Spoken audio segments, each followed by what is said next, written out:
안녕하세요. 성경탐험일지의 진돌입니다. 오늘은 지난번에 살펴봤던 사랑 그 편에 이어서 서로 사랑하라 이 말에 대해서 좀 살펴볼까 합니다. 사랑하는 것이 판단하지 않는 것, 이것으로부터 시작된다. 지난번에 한번 살펴봤는데요.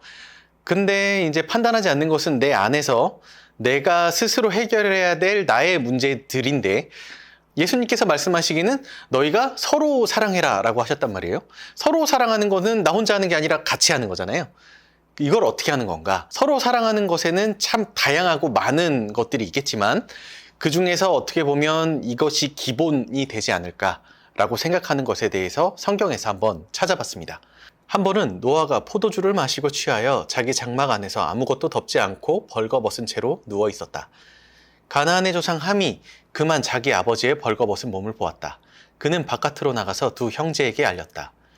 셈과 야벳은 겉옷을 가지고 가서 둘이서 그것을 어깨에 걸치고 뒷걸음질 쳐 들어가서 아버지의 벌거벗은 몸을 덮어드렸다. 그들은 아버지의 벌거벗은 몸을 보지 않으려고 얼굴을 돌렸다. 노아는 술에서 깨어난 뒤에 작은 아들이 자기에게 한 일을 알고서 이렇게 말하였다. 가나안은 저주를 받을 것이다. 가장 천한 종이 되어서 저의 형제들을 섬길 것이다. 창세기에 나오는 노아의 홍수가 끝나고 노아가 방주에서 내려온 이후에 있던 사건입니다. 노아가 포도주를 담가서 그것을 먹고 취했어요. 근데 이걸 둘째 아들이 봤단 말이에요. 그리고 나가서 형제들에게 일렀죠. 이 이야기인데 술 먹고 취해서 누워있던 건 노아인데 왜 이걸 보고 형제들에게 알렸던 둘째 아들이 저주를 받았는가? 이것에 대한 게 좀 이해가 안 되긴 했었어요. 그런데 이 말씀을, 이 사건에 대해서 좀 생각을 해볼 때 떠올랐던 게 바로 이 이야기였습니다. 이른 아침에 예수께서 다시 성전에 가시니 많은 백성이 그에게로 모여들었다.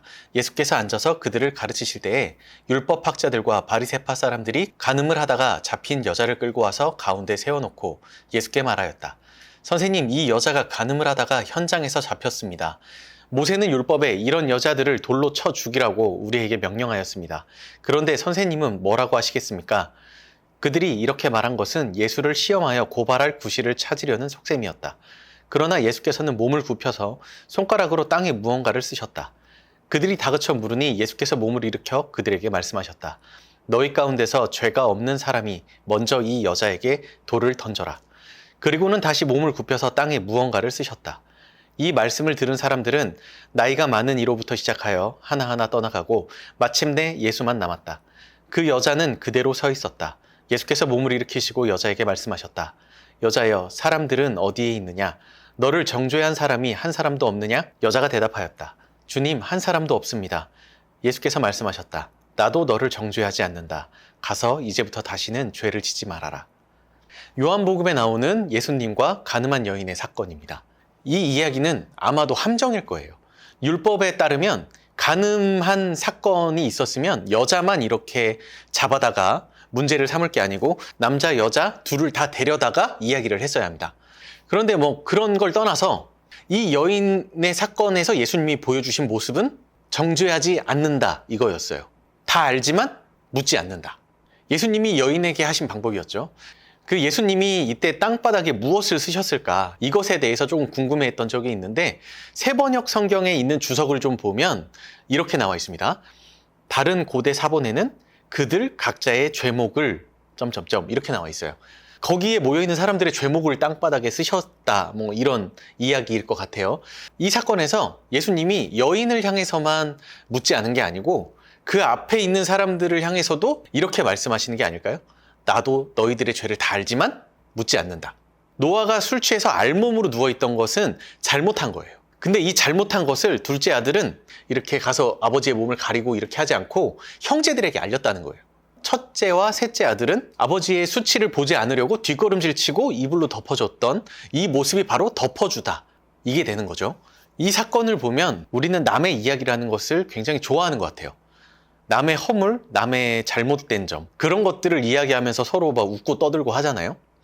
예수님은 가늠한 여인을 변호하셨고 그리고 묻지 않고 죄를 덮어주셨어요.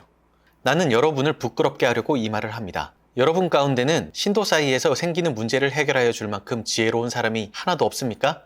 그래서 신도가 신도에 맞서 소송을 할 뿐만 아니라 그것도 믿지 않는 사람들 앞에서 한단 말입니까? 여러분이 서로 소송을 제기하는 것부터가 벌써 여러분의 실패를 뜻합니다. 왜 차라리 불의를 당해주지 못합니까? 차라리 속아주지 못합니까? 그런데 도리어 여러분 자신이 불의를 행하고 속여 빼앗고 있으며 그것도 신도들에게 그런 짓을 하고 있습니다. 고린도 교회 안에 있던 여러 가지 문제에 대해서 바울이 편지를 보낸 거죠. 근데 대부분 이런 얘기예요. 지혜로운 행동에 대해서 세상의 지혜를 따질 게 아니고 하나님의 지혜대로 해봐라. 성령의 은사에 대해서는 너의 은사가 좋다, 이 은사가 좋다, 이런 거에 높낮이를 따질 게 아니다. 성도들의 잘못에 대해서 편을 가르고 흉보고 하면서 외부인에게 판단마저 맡기는 이런 것들이 우리가 그리스도를 따르는 생활에 무슨 도움이 되겠냐.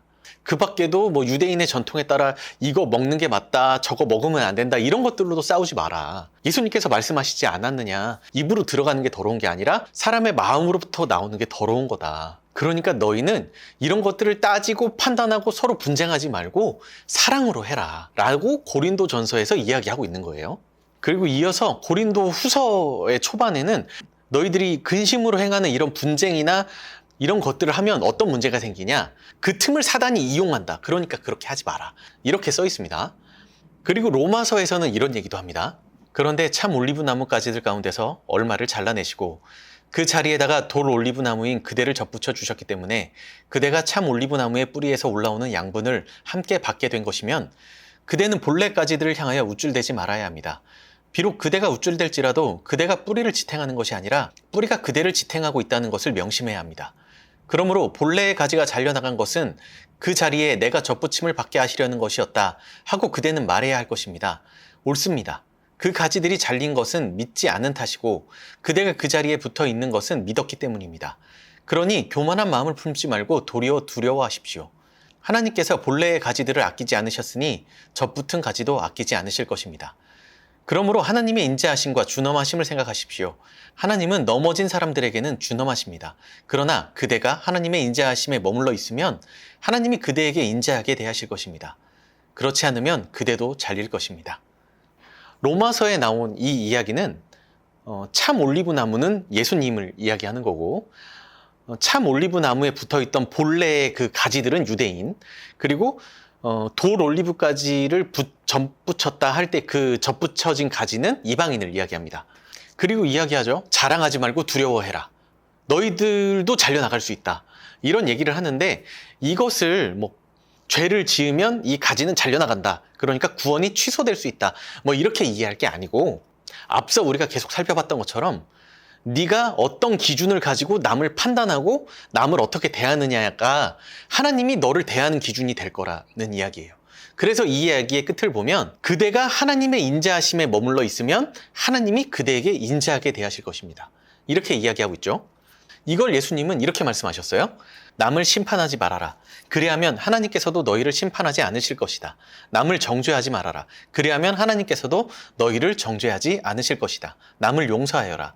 그리하면 하나님께서도 너희를 용서하실 것이다. 남에게 주어라. 그리하면 하나님께서도 너희에게 주실 것이니 어찌하여 너는 남의 눈 속에 있는 티는 보면서 내 눈 속에 있는 들보는 깨닫지 못하느냐. 너는 내 눈 속에 있는 들보를 보지 못하면서 어떻게 남에게 친구야 내 눈 속에 있는 티를 빼내줄 테니 가만히 있어라 하고 말할 수 있겠느냐. 위선자야 먼저 내 눈에서 들보를 빼어내라. 그리하여 그때 내가 똑똑히 보게 되어서 남의 눈 속에 있는 티를 빼줄 수 있을 것이다. 이렇게 말씀하셨고 우리에게 기도하는 법을 가르쳐 주신 주기도문에도 이런 이야기가 나와 있는데 우리가 우리에게 죄 지은 사람을 용서하여 준 것 같이 우리의 죄를 용서하여 주시고 너희가 남의 잘못을 용서해 주면 너희 하늘 아버지께서도 너희를 용서해 주실 것이다. 그러나 너희가 남을 용서해 주지 않으면 너희 아버지께서도 너희의 잘못을 용서해 주지 않으실 것이다.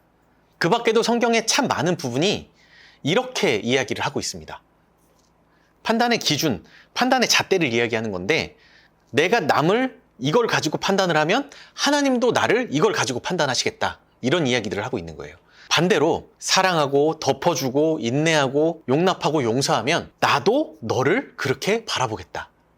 다시 한번 말하지만 이건 구원에 대한 이야기가 아닙니다. 구원받고 구원이 취소되고 이런 걸 정리한 이야기가 아니에요. 왜냐하면 구원은 예수님이 십자가를 통해서 이루셨고 그것을 선물로 주신 은혜이기 때문이에요. 이런 이야기들은 제자의 삶에 대한 이야기예요. 이 땅을 살아갈 우리에게 주신 예수님의 계명, 그 이야기입니다. 이제 나는 너희에게 새 계명을 준다. 서로 사랑하여라. 내가 너희를 사랑한 것 같이 너희도 서로 사랑하여라. 이 다음에는 뭐라고 나와 있는지 아세요?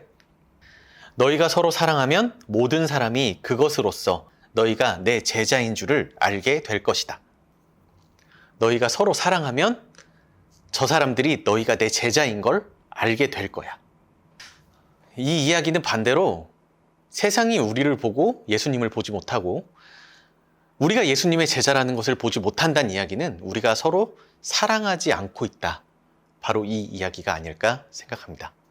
그런데 사람들이 우리를 그렇게 본다는 사실만 안타까워할 게 아니고 이제 이 사실을 알았으니까 이제 서로 사랑하기 위해서 열심히 제자의 삶을 따라 살아보는 게 저의 목표입니다. 오늘의 기록은 여기까지입니다.